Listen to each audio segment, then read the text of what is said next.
I think it's a lovely extension of the story from the first film. I feel like we get to know the characters in the Winslow family a bit more, and obviously our son. And the addition of Brendan Gleeson is amazing. I'm such a big fan of his. I think I jabbered to him like the first hour that I met him. I couldn't even stop talking. It was kind of nervous energy. But it's wonderful to have him as a part of the Winslow family, -Doyle.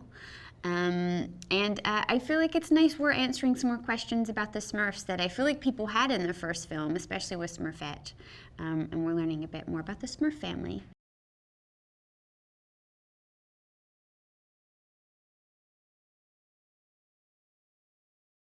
My first day walking onto set, we were back in the Winslow apartment from the first movie, and it was like this weird deja vu, and seeing the same faces, and wonderfully a lot of the same crew are back, and then the cast, seeing Neil again.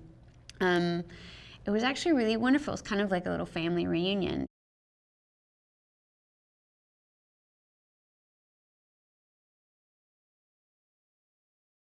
Working with Neil is fantastic.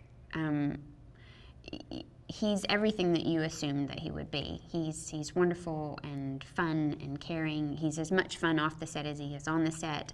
But also just to watch him work is wonderful. I feel like he comes in with amazing ideas. You can tell he really thinks about what he's doing. He's so good at adding comedy to things that you maybe didn't realize were comedic.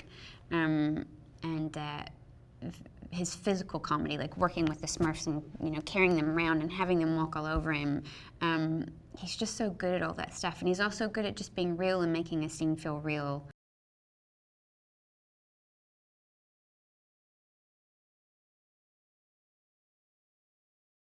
There aren't a lot of family cartoons anymore, I feel like. There aren't a lot of stories where you can sit down as a family and watch and actually learn something or gain something, especially one that has such moral tales as this, and just good family tales, and also funny and light. And I also feel like for kids there's a Smurf to identify with, whether it's you feel jokey one day, or you feel grumpy one day, or grouchy one day, or clumsy. I feel like all those specific identities are something that kids in particular can relate with.